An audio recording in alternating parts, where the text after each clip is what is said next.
I want to voice my gratitude to you, my family, who took a risk and came out to experience an evening of 12-step humor.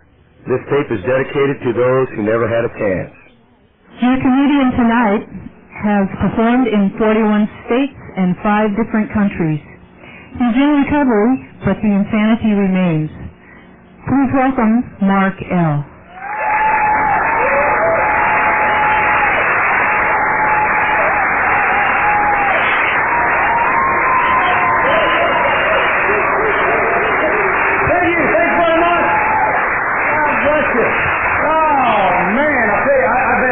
So much. I spent 2 months solid working regular comedy clubs, and tonight you have no idea how thrilled I am to look at a whole audience full of designated drivers. My name's Mark. I'm an alcoholic and drug addict. Get down with your bad recovering self. I always say alcoholic and an addict because there's a subtle difference. An alcoholic, of course, is that person who will drive home drunk, smack their car into a tree, sit behind the wheel, and go, "That's it, I gotta quit driving."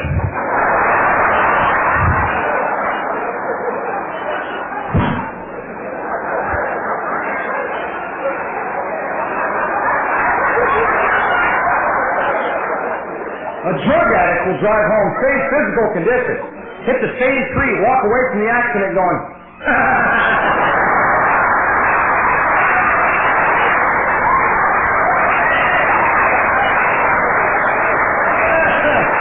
"Hell, it wasn't my car."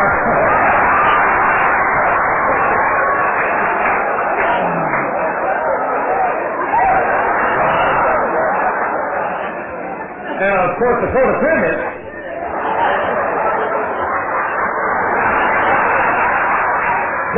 out there the next morning cutting that tree down.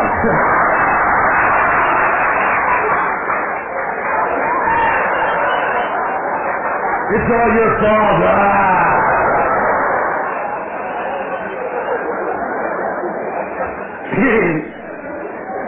I knew very early on in life I was codependent. We'd sit and watch the Brady Bunch on TV. I fantasized about being Alex.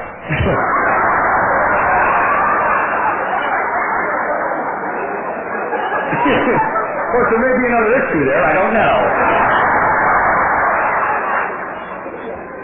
Man, you want to work some issues? I had to work on some personal issues. Very intense personal stuff recently. I had to write Greyhound. Have you been on one of these rolling detox things?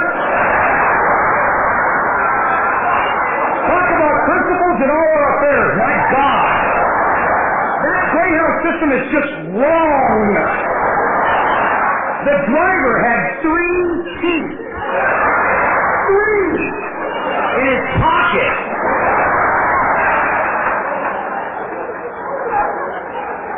I'm coming down the center aisle with the Greyhound bus, and all the seats are packed except one in the back, and I'm next to a guy who's just staring at me. He's just staring. This is between Memphis and Nashville, Tennessee.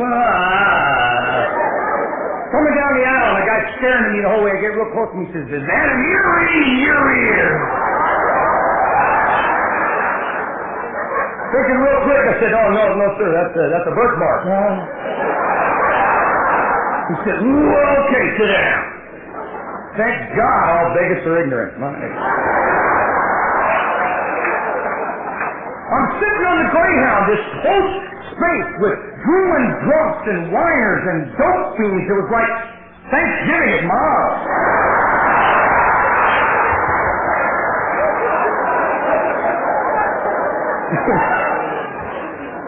Alcoholism, drug addiction, rampant in my family. Codependency all over the place. Hell, our dog needed Alpet. I remember the first time someone told me, "Mark, the family's dysfunctional." It was at the arraignment, and I learned a lot that day. It's still hard for me to believe I can stand in bright lights in front of a group of people and someone from the dark doesn't yell out, "Number 3, step forward."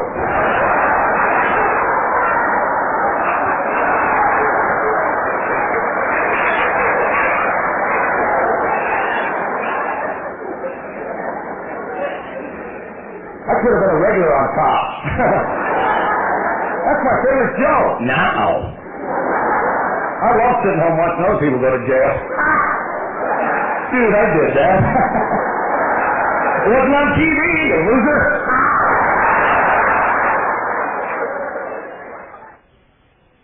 Tell you what, I've never been a normal person. I was born with this disease, and there's certain things that come with the territory.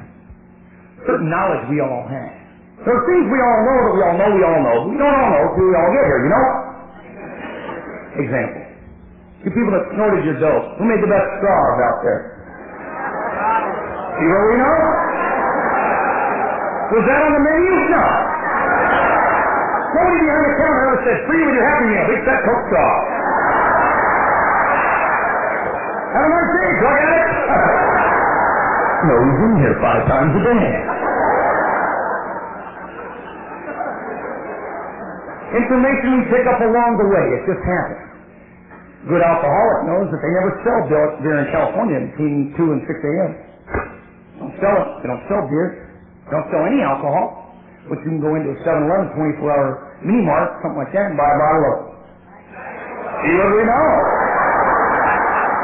2 a.m. to 6 a.m. Night cool happy hour. Hey! That's why they give you a shot class and everything.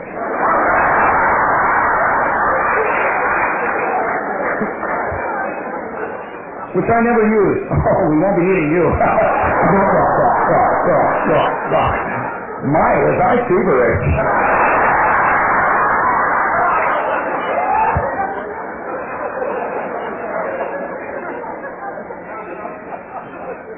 Because you have this disease, you never have to step foot into a crack house to know there's certain things you're not going to hear in there. You're never going to hear in a crack house, hey, did you lose a $10 bill? You're never going to hear in a crack house. Well, tell me, buddy, how long have you been with IBM?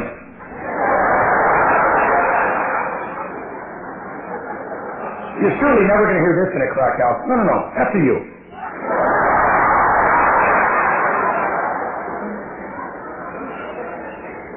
And if you're born with this disease like I was, you don't tell the truth. We're not truthful. No. Rigorous honesty is a nice goal. It's impossible, though, if you're a real person. It's a nice ideal. It's a nice thing to shoot for. But everybody lies. Everybody. You're asleep, 6:30 in the morning, you're sound asleep, your phone rings. Hello? No, I was awake.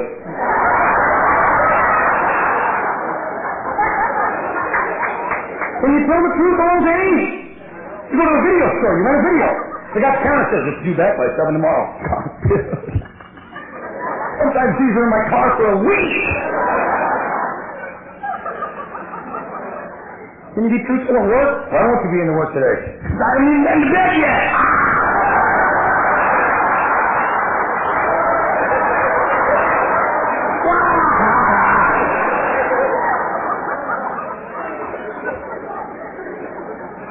Can't tell the truth all the time. Sometimes you should not tell the truth. You get in an elevator with a stranger, just the two of you. A very polite, courteous stranger and yourself. Polite, courteous stranger leans to you and says, how are you today? Me, I have gas. Thanks for asking, but you better get off. I'm going to pop you out the door in a minute. No, I don't know you. My ass is slammed shut right now. I'm uncomfortable. It's the truth, what should you say?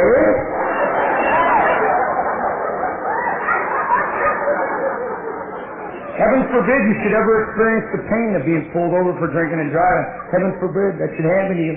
But when you do, the first thing out of the cop's mouth at your window is going to be, have you been drinking this evening? You know it, Daddy-O!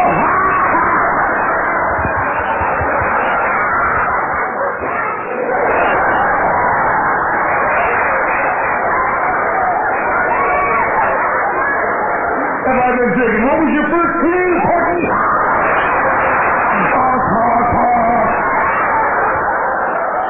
Have I been drinking? I'm all over the road. What are you, new?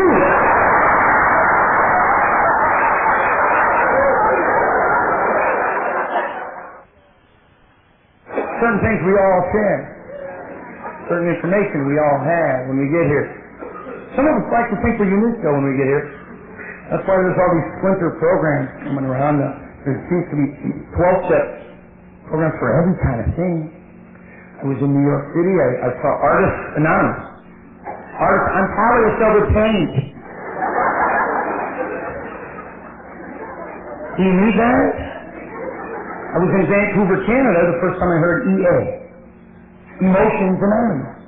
I'm happy, I'm sad, I'm guilty, I'm angry, you're human. Welcome.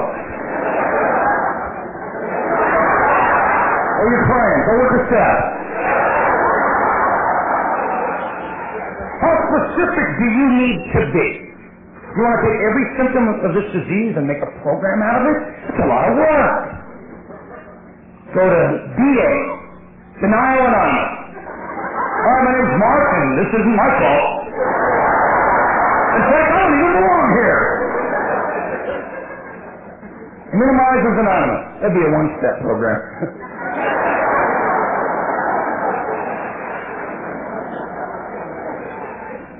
Paranoids Anonymous. They won't tell you what those meetings are. Procrastinators Anonymous. Today's meeting postponed. You want to be addicted to adrenaline? That's a rush. That endorphin thing that kicks in. You go to adrenaline problem. You go to Bungee Jumpers Anonymous. BJA. Lord knows when they hit a bottom. Oh, man. I've been to OA. OA is just to get them hope.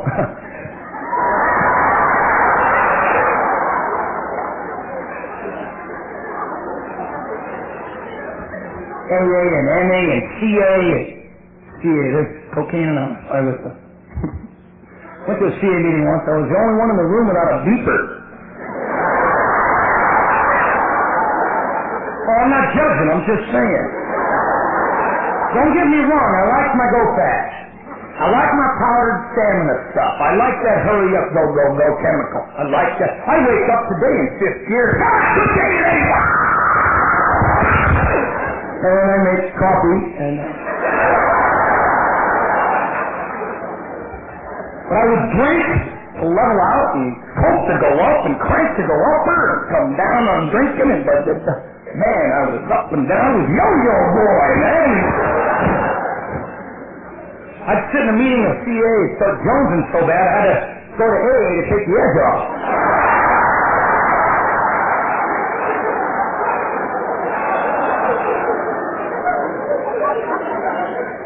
There's ACA and GA and AAA and SSSSSA. That's Stutterers Anonymous.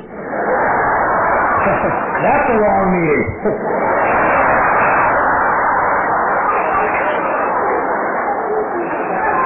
Hi, my name's I'm a the whole little high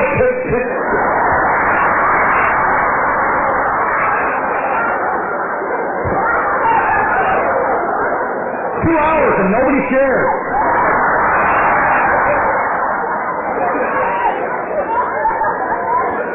We have addictions in so many forms as human beings. Food and drugs and alcohol and gambling and sex and... Anybody addicted to sex? Anybody else? Not to embarrass you, just so we can get to know you better.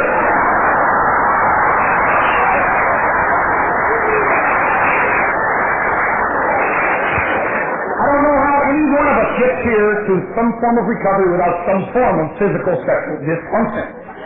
Me personally, progressive disease measured right in this area here. Progressive disease? Oh my, yes. When I first started doing drugs, 17, 18 years old, that thing wouldn't go down. 4 hours, I'm dunking her pumpkin.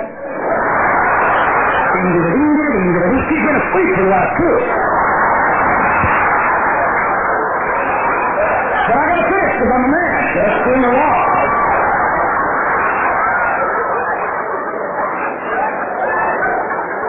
A few years later, more progressive, 50-50. Oh, please, just work tonight, please. I really like her.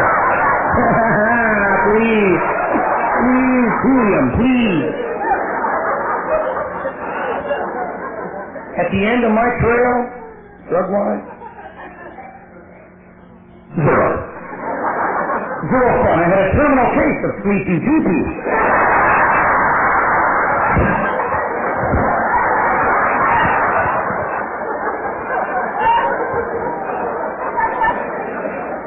When I got into recovery, the first time I had sex in recovery, fear, head to toe, fear. Ah!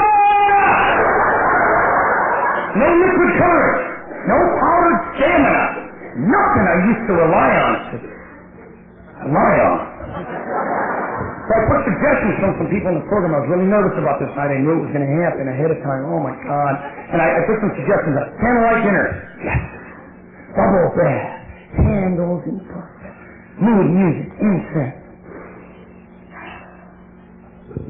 What a moment. Spiritual, emotional, physical, all in one. I remember rolling over in bed afterwards thinking, my God, I can't wait to try this with a partner.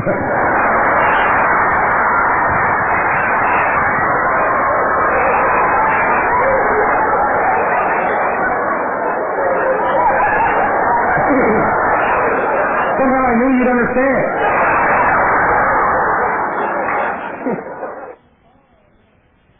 That's my common bond with everybody in here. I don't think like anyone else on earth except everyone in here. Because of the way I think, I can sit in a whole stadium full of human beings and feel very isolated and totally alone. I think like that. Because of the way I think, when I was getting towards the end of my active drinking and doping, I would rather die than have to quit. I tried to quit. I thought, at least if I'm dead, I won't be still doing that. That's how I think. That made sense to me. Early on in recovery, something nice would happen to me along the way. I knew I didn't deserve that. I'd look over my shoulder. When's the bad stuff coming? That's the way I think. Because the way I think, I can walk in here tonight and act like I'm better than you are. Because inside, I'm afraid I'm not half as good. Because the way I think, when I was out there running and gunning and chasing and doping, I could withstand years of physical abuse. Years. The day I got into recovery, you could crush me with a word.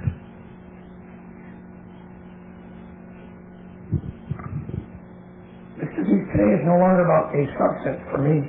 It's about substance. It's about substance.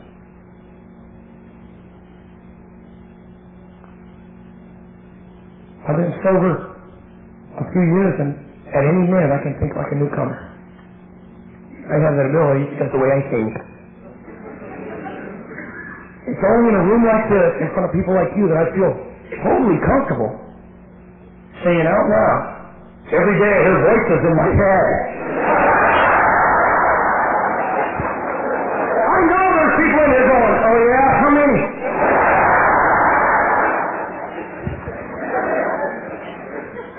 On a good day, there are only 3. There are never less than 3. Welcome to the inside of my head. There's voice number 1, the recovery voice, the one that is supportive and helpful, and I learn from you. Stands straight and tall and wants me to do little good things today. Pat, pat, pat, one step at a time. There's voice number 2, the hunchback, disease, destructive, cancerous, troll-like little wants me to fail at everything I do today. And then there's voice number 3, the third voice, the observer, the one that watches the other 2 battle it out. And no matter what the topic, the third one says, fuck it.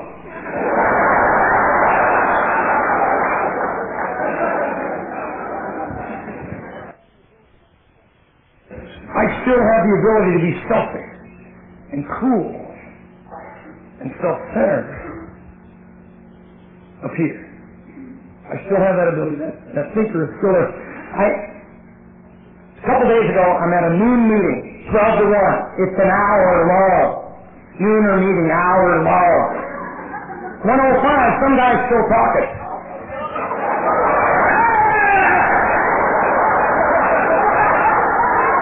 I can't spare 5 minutes for you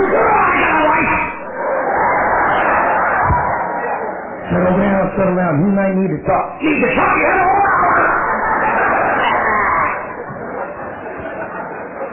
The guy's saying good stuff, too. He's saying stuff like, God gives me what I need every day. Ask him for what, loser?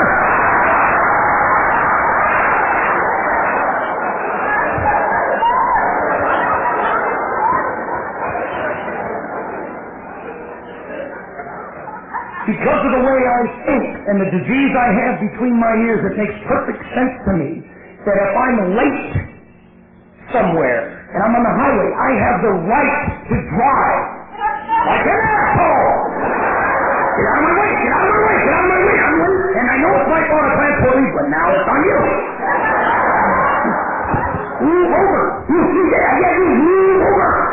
Move over. It's a 4-lane highway. Fast lane here needs to go fast. Not like you. Move over. Move over. Move over. What's the other lane? Slow, and remedial for you. Move over. Move over. Move. I'll go around there. Oh, now you move over. Move. I'm late for church, you fucker.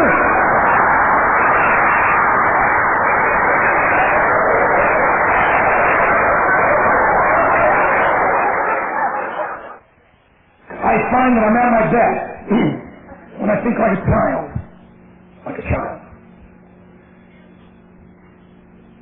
Open-minded, honest, truthful. Are they not children? Truthful? Very truthful. They can't help it. Everything that comes in here has to come out there. Little kids have no filter between brain and mouth. If a 4-year-old tells you got a big nose, sorry. You'll be looking in the mirror. Hey, I got a big nose. There it is. Kids can't help it. They just can't help the way they are. Kids learn. That's their job. Learn. I'm learning. My body doesn't work right yet, but I'm learning. Children are computers. Babies are laptops. How many parents here by applause?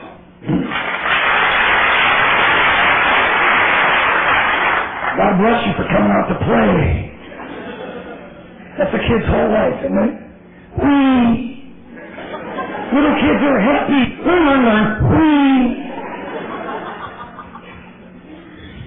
They're happy about little things we forgot about a long time ago. Ooh, like a full moon. I'm wearing my brand new pair of socks on the carpet. Socks. Put peanut butter on the cat's balls.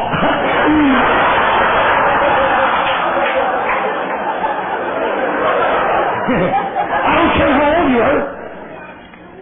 There's weeds out there. Kids are just more open-minded. They have more options. There's adult weeds. Parking space right in front. Shaving with a brand new razor. You got that certain phone call. You didn't get that certain phone call. We put peanut butter on the cat's ball.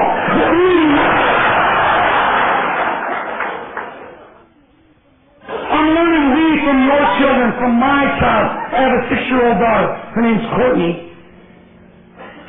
I love her more than anything on earth, that little kid. She doesn't live with me. She lives with her mommy, or the plaintiff. Learn.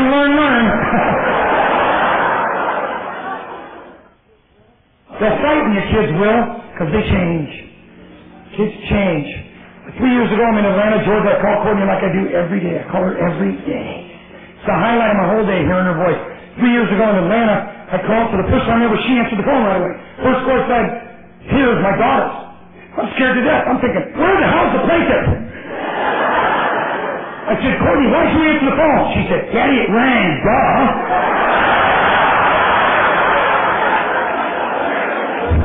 I knew she was thinking, no wonder Mommy doesn't live with you anymore. Time will heal many, many things I thought were impossible.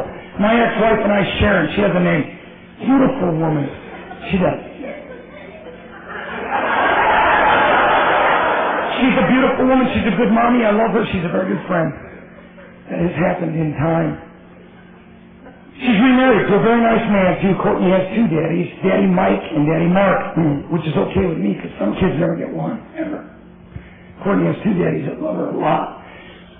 About a year and a half ago, my ex-wife and her new husband, Daddy Mike, had a baby boy. Justin is his name. The day Justin was born, I called Courtney. How's your little brother? Daddy, he's brand new. I said, good, you take care of him. Okay, Daddy.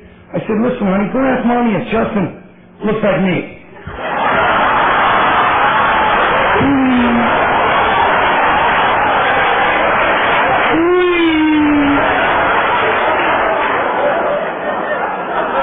Hey, I'm only human. Courtney comes running back to the telephone. She goes, Daddy, Mommy said a bad word. Please, Daddy. Creative, determined, resourceful, childlike. I know older people that are like that. My grandfather's 93 years old. He says his sense of humor is the most valuable tool he has. Sense of humor. He would know, 93. They asked him in the rest home where he lived, they said, what's the secret to living a long time? He said, don't die. Ha!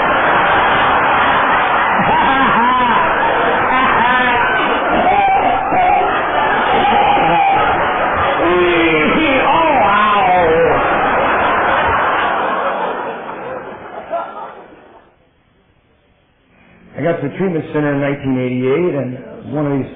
You familiar with these types of treatment centers?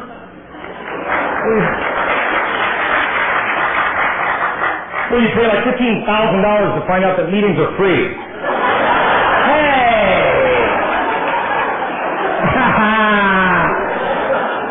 That's why they call it dope. I asked the doctor there, I said, am I here for a reason? He said, yeah, you're here for a reason. You know what it is? I said, I'm pretty sure I don't think right. I'm crazy. He said, no, my friend, you're a drug addict. You think you can fix any kind of life's problems with chemical? I said, can you give me something for that? I didn't get it through my head that no matter what the chemical substance was, it equaled pain for me. Chemical equals pain. Very simple formula, except if you think like I do. Chemical equals pain. Pot equals pain. Alcohol equals pain. Vodka equals pain. Soda pot equals pain. Coke equals pain. Methamphetamine equals pain. Fill in the blank equals pain. When I was a young boy, I zipped up my hoo-hoo and my zipper. I only had to do that one time. My brain never said, let's try that again, expecting different results.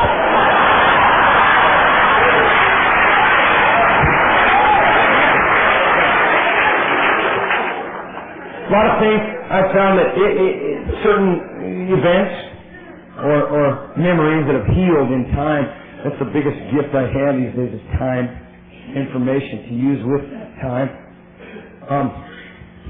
I got to the treatment center in '88, in October of '88, in 4-point restraint.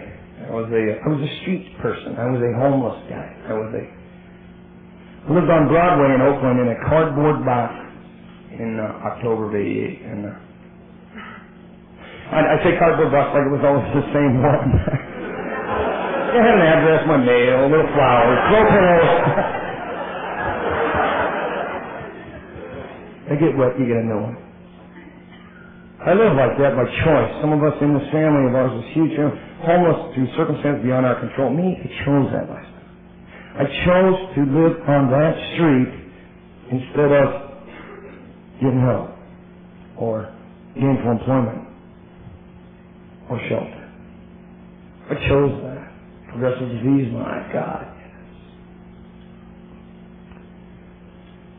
October 1988, I was laying in a motel room in Hayward, California, with a loaded gun pressed to the roof of my mouth. Because I just didn't want to be here anymore. I was so tired of living like we have to sometimes. I was pretty sure if I was dead, I wouldn't continue to live like that.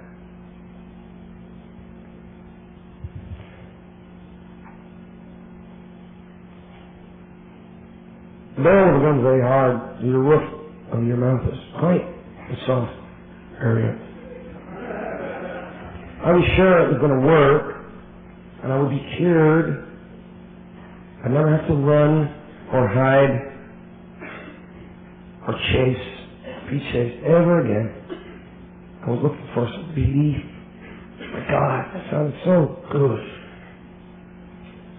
But I had a picture of Courtney at the time. She was 5 months old, and I had a picture of her, 5x7 on my chest. I hadn't seen her for about 4 months. I had a picture of her on my chest and a gun in my mouth, and I just remember thinking, I can't do that to her. Even the little diseased voice said, we might want to rethink this one. Learn.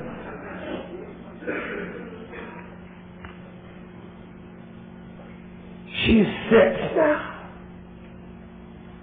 So am I.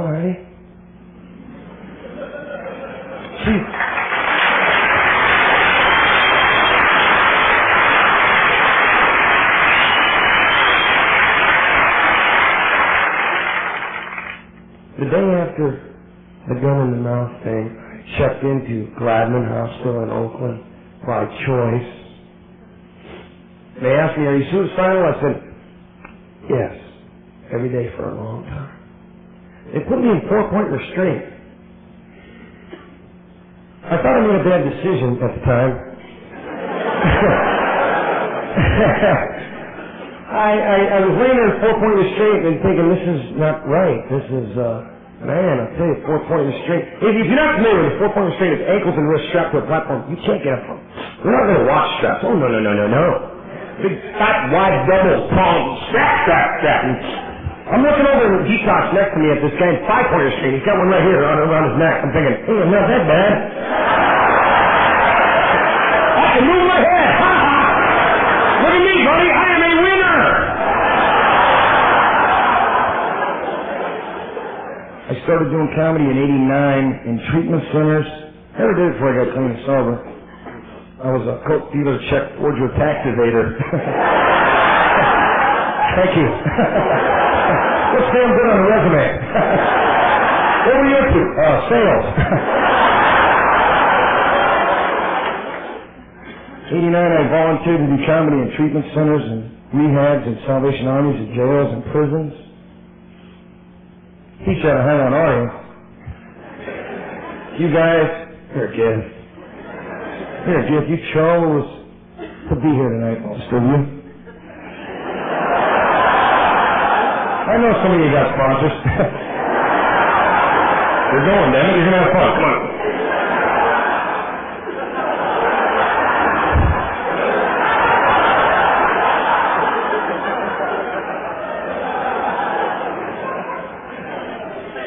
I did the penal circuit for 2 years. The jails and the rehabs and things like that. For 2 years, 89 and 90. That's all I did. 5, 6 nights a week. I would drive 3 hours to do 15 minutes, drive 3 hours home. True story, 1989, San Quentin Federal Penitentiary. I'm doing a show, I'm not living there. Doing a show for 20 lifers, they're never getting out, never coming out of that premises alive. Never coming. Oh, what a happy bunch of fellas! I got a cyclone fence between me and them, thank God. 8-foot cyclone fence between me and the general population. And the biggest, fattest guy in Quentin, huge guy, biggest guy in Q, is sitting in the front row. Big old tank top on, he's got muscles all over his body. Just huge muscle down, he's got ripped and cut and buffed and muscle, he's got muscles in his eyes. And he's just staring at me, he's got bald head tattoos all over the man. Intimidating me, and I said, ooh, look at you, smooth head, all that ink, you could be a ballpoint pen.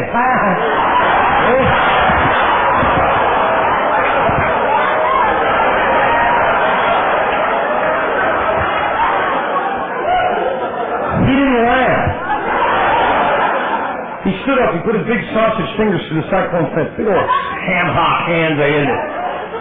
Hey, funny man, I've got bones on the outside. They'll find you, tie you to a tree in your yard, burn your house to the ground. People, that is a heckler, okay? Some drunk in a comedy club? Oh, I still go back and do the facilities, the rehabs and the prisons and the things. I never want to forget what it's like to be there. And leave. Big old wee there. I tell them, though, when I pull up in front of the rehab thing or the hospital detox situation, I tell them, people, when I pull up in front of here today, I do two things. Because I love you, I say a prayer. Because I know you, and I lock my car. I've got a lot of people on this planet, but my favorite one is this guy. My favorite guy that I've ever met on the road. Birmingham, Alabama, I'm wearing this convention jacket that I got for working a 12-step convention. On the back of the jacket, Hope in Recovery is what it says. Hope in Recovery. Silver jacket with big pink letters on the back. In Alabama, that's just wrong. I'm getting ready to go in the club. I'm wearing this jacket. A guy stops me on the street. He goes, Hi. Baby, do I said, yeah, a little bit. He said, then you quit? I said, yeah, I quit. He goes, damn! I quit, though. I didn't get no jacket.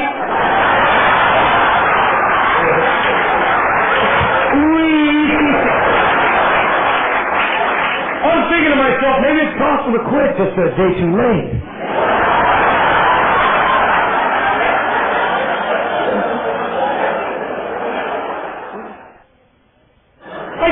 Think like normal people. It happens to me all the time. I just got home off the road and I get this piece of mail at my home. And I live in San Jose, California now, and I get this piece of mail. It's about an auction. The county I live in, Santa Clara County, is auctioning off things that have been seized by the county sheriff's department in the past. Appliances and furniture and stereos and cars and jewelry. Most people, normal thinking people, see that piece of mail and think, I can get a good deal. I'm thinking, maybe I get my stuff back. I used to get in trouble for repeating things I heard at home. In school, first grade, we're learning about the alphabet. The letter H is on the board, and I'm not paying attention. I was kind of a wild kid. My teacher said, Mark, you're not paying attention as usual. Mister, why don't you tell this class everything you know about the letter H? I said, oh, that's Jesus' middle initial.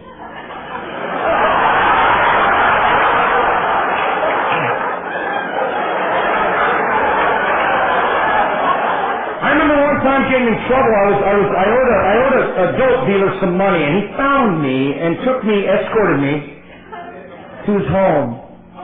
Very intense situation, very frightening man. He was one of these guys that had a throat thing and had to talk on that thing right here.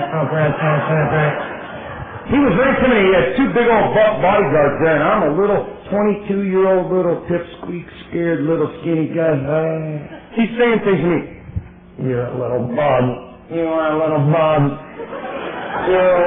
I can buy a Mercedes with the money in my pocket. I can get any woman I want. I can crush you like a bug.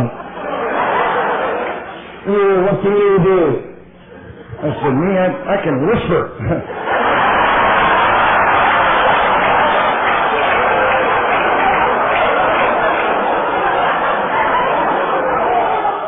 I'm in Oregon recently. I'm at a meeting, a 12-step meeting, and I go to a lot of meetings on the road. And once in a while I like to play.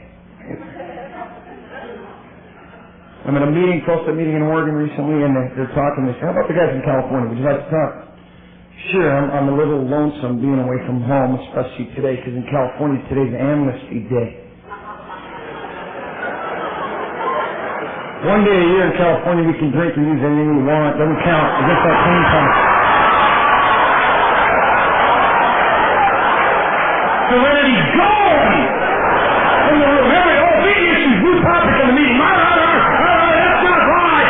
California people. I'm going. Except for got new people in the room. They're going, dude, we're moving. I don't think like normal people, and I've met someone who doesn't mind putting up with that. And you know about that. My common bond with you is that I don't think like anyone else on earth except every single person in this family. And I know that because normal people, they invent stuff I wouldn't ever need. Normal people, God bless them, they invented the coated aspirin pill. Who the heck is that for? I'm a drug addict. If it'll get me loaded, I'll swallow a cue ball and a handful of sand.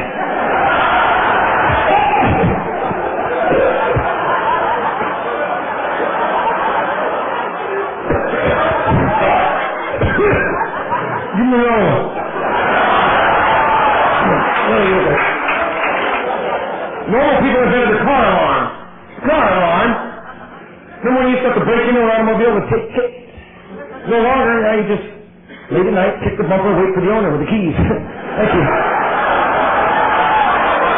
Go back to bed, Normie. This is mine now. Good night. Normal people invented the glad lock baggie system. Blue and yellow make green. Did we need that? No. My friends, you and I, we could close a Ziploc baggie in the dark with one finger during a seizure. It's a gift!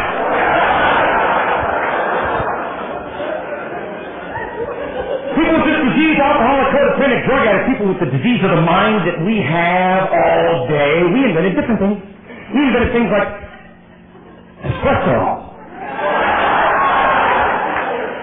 I get a full bottle effect in a little cup. Give me that! Ah, yes, I like it! CD at Starbucks in the morning. Come on, hurry up! It's Saturday morning, 6:30. Let's go, let's go, let's go! Come on! Yes, I ordered a triple soda. Let's go! Anything else than that? No, it's not. I gotta take a nap. Let's go! Come on, I'm late for private school. Come on! No, don't put in the cup there. Whipped cream. Give me that syringe. Come on, what do you know?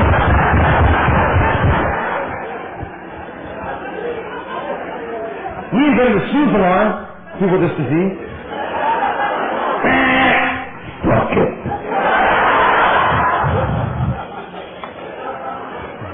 We invented the game show Jeopardy. Who else but us starts out with all the answers and no question? Learn, learn, learn. We invented the leaf blower. How can I look real busy, make a bunch of noise, and move the problem just over there? That issue looked much better in his yard. One of us in this big dysfunctional family invented the escalator.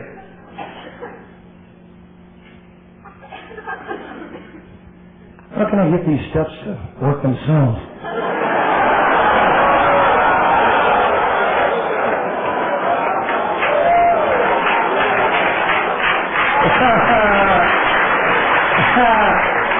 We invented anything at all with the word extra strength. You need that? I don't care if it's on a banana. I need extra strength fruit. That's mine. Extra strength. Maximum strength. Give me all of that. No wonder I said maximum. Mark, those are feminine pads. Oh, Jesus. Okay, maximum strength? I'll need them anyway. Come on, give me them. I'll welfare them up. Ooh, yeah, sure, I'm cold, but now I'm confident.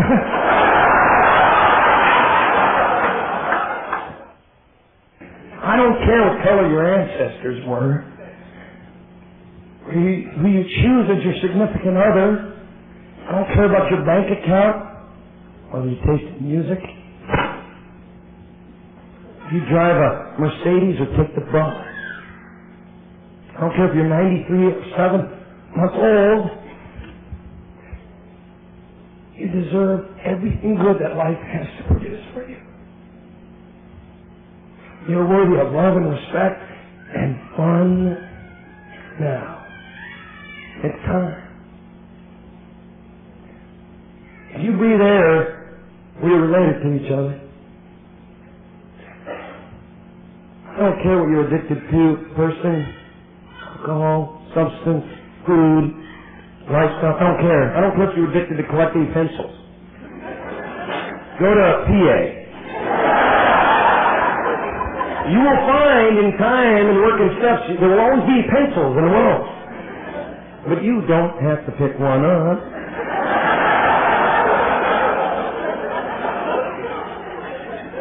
I get to this point in the show and I'm always astounded and grounded by what we used to be capable of, you and I, and who we were, what happened if you put us in the same space for very long, and how did that happen tonight? Yeah. Something phenomenally wonderful happens when you and I get together under the same roof for that long.